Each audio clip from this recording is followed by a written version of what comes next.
ఆగాగా నా ఒక్క నిమిషం వీడియో మొత్తం పూర్తిగా చూడాలి ప్లీజ్ అన్న నాకు సంవత్సరం కిందట లారీ యాక్సిడెంట్ లో కాలు పూర్తి కొట్టేశారు.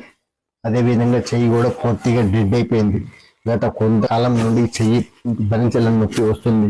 ఈ రోజు హాస్పిటల్కి వెళ్తే ఎక్స్రే తీపిచ్చాను. ఎక్స్రే ఏమొచ్చిందంటే ఈ చెయ్యి లోపల నరాలు 2 కట్ అయిపోయినాయి. ఆ కట్ అయిపోవడం ద్వారా ఇది లైఫ్ లాంగ్ పనిచేయదని చెప్పేశారు. దీనికి సొల్యూషన్ ఏందని అడిగితే బెంగళూరులో ఒక హాస్పిటల్ ఉంది. దాదాపు 15 లక్షల చిల్లర ఖర్చు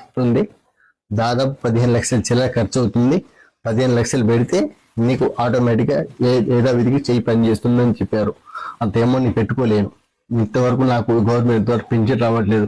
అందుకోసమే మిమ్మల్ని మరొకసారి సహాయం అడుక్కోనికి ఈ వీడియో రూపంలో తెలియజేయడం జరుగుతుంది. దయచేసి ఈ వీడియో చూస్తున్న ఒక్కరు దయచేసి మీకు తోచిన రూపాయలను మొదలేస్తే మీకు తోచిన సాయం చేస్తారని చెప్పేసి వేడుకుంటున్నాను. దయచేసి షేర్ చేయండి. ఈ వీడియో షేర్ చేయడం ద్వారా ఏంటంటే వాళ్ళైనా మంచి వ్యక్తులు, మీలాంటి మంచి వ్యక్తులు అలా వీడియో వైరల్ అవుతున్న కొద్దీ నాకు సహాయం చేసి దాతలు ముందుకు వస్తారని చెప్పేసి వీడియో చేయడం జరుగుతుంది. దయచేసి ఒక్క లైక్ చేసి ఈ వీడియో షేర్ చేస్తారని కోరుకుంటున్నారు.